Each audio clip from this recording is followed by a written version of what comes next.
Bismillahirrahmanirrahim. Assalamualaikum warahmatullahi wabarakatuh. Saya Salsa Safina Anwar dengan NPM 21130220047, kelas 21A, Pendidikan Fisika, FKIP, Universitas Lampung. Di sini saya akan mempresentasikan tentang sistem reproduksi pada manusia. Baiklah, kita mulai.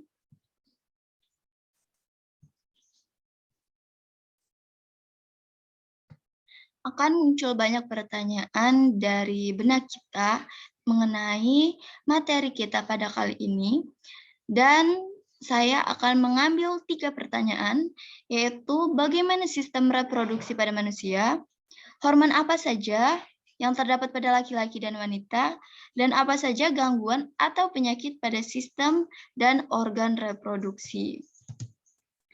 Tujuan dari pembelajaran kita ini untuk mengetahui lebih banyak hal yang mengenai sistem reproduksi manusia tentunya sebagai bahan pembelajaran kita yang sangat dibutuhkan pada mata kuliah ilmu pengetahuan alam biologi. Jadi kita mulai. Sistem reproduksi pada manusia, laki-laki dan perempuan, saya bagi menjadi organ dan hormon reproduksi.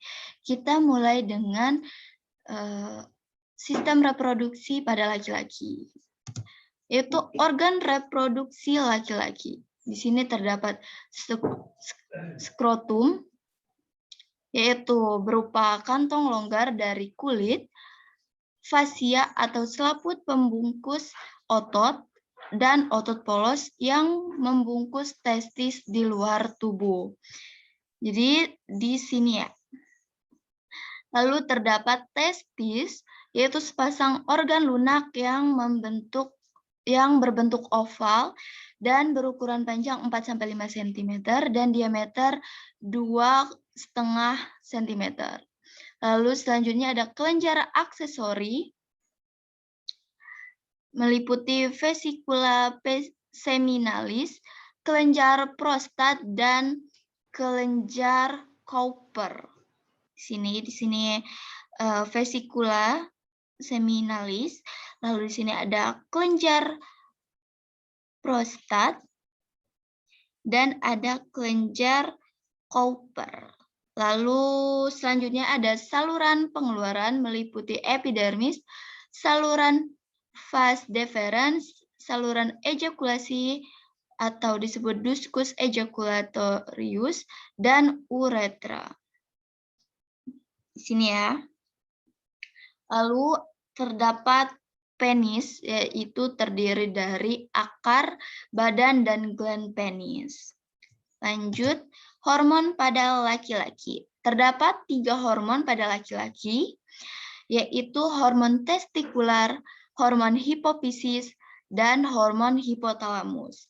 Jadi, pada hormon testikular terdapat testosteron, androstenedion, DHT atau dihidrotestosteron, dan inhibin dan protein pengikat androgen. Lalu yang kedua, hormon hipofisis. Terdapat FSH atau follicle stimulating hormone, dan LH atau luteinizing hormone. Lalu yang terakhir yaitu hormon hipotalamus, terdapat GnRH atau gonadotropin releasing hormone. Lalu sistem reproduksi pada perempuan. Ini organ reproduksi pada perempuan, yaitu terdapat ovarium yang terdiri dari kulit atau korteks, lalu ada medula dan atau zona vaskulosa. Lalu ada tuba falopi yang berjumlah sepasang dan berukuran panjang 10 cm dengan diameter 0,7. Lalu ada uterus, yaitu terletak di antara rektum dan kantung kemih. Ini badan uterusnya. Jadi di dinding uterus ini tersusun dari perimetrium. Lalu ada vagina, yaitu merupakan tabung fibromuskular yang panjangnya 8 sampai 10 cm dan terdapat juga vulva atau pudendum. Lanjut, hormon pada perempuan. Kita mengetahui bahwa hormon pada perempuan itu lumayan banyak, yaitu ada estrogen, progesteron, LH, FSH, GnRH, prostaglandin, laktogen plasenta, tirotropin, korioni, relaksin, prolaktin, oksitosin, dan CRH. Pada perempuan juga memiliki siklus menstruasi, yaitu ada 3 siklus menstruasi, yaitu pertama adalah fase proliferasi, di mana fase ini dikendalikan oleh hormon estrogen. Jadi bisa disebut dengan fase estrogen. Pada fase estrogen atau proliferasi ini terjadi dimulai pada hari ke-5 sampai hari ke-14 pada satu siklus. Lalu ada fase sekresi. Pada fase ini terjadi ovulasi, korpus luteum menyekresikan progesteron sehingga kadar progesteronnya naik. Lalu yang terakhir adalah fase menstruasi, di mana tahap ini berlangsung selama 4-6 hari dalam satu siklus. Kadar hormon progesteronnya menurun, korpus luteum berubah menjadi korpus albikan sehingga terjadinya menstruasi. Kita sudah sampai pada subtema terakhir, yaitu gangguan sistem reproduksi. Pada gangguan sistem reproduksi pada wanita, terdapat dysmenor, yaitu rasa nyeri pada saat haid tanpa tanda-tanda infeksi. Lalu kedua, penyakit radang panggul, itu adalah radang saluran genitalia akibat infeksi bakteri. Lalu ada kanker payudara, dipengaruhi oleh faktor genetik, hormon, dan lingkungan.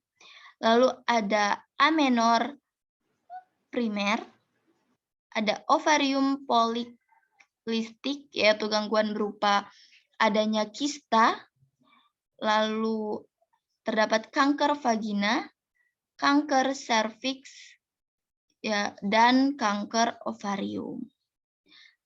Kita lanjut pada gangguan sistem reproduksi pada laki-laki, itu ada disfungsi ekresi, di mana tidak berfungsinya ereksi,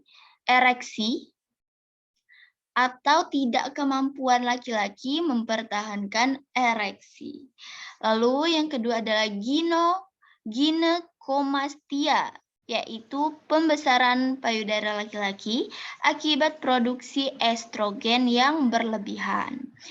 Ada kanker penis, yaitu terjadi pada laki-laki yang tidak khitan, sehingga terjadinya penimbunan sekresi kental di bawah prepusium. Nah, maka dari itu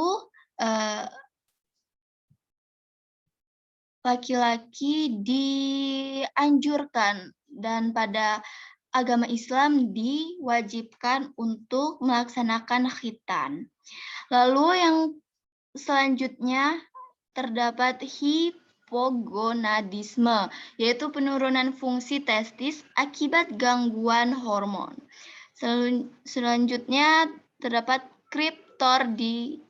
kriptorkidisme, dan ada radang uretra. Nah, radang uretra ini disebabkan oleh mikroorganisme yang ditularkan melalui hubungan seksual. Jadi sekian dari saya. presentasi saya, kurang lebihnya saya mohon maaf, dan terima kasih untuk para audiens yang telah mendengar dan memperhatikan presentasi saya. Saya Salsa Safina Anwar. Wassalamualaikum warahmatullahi wabarakatuh.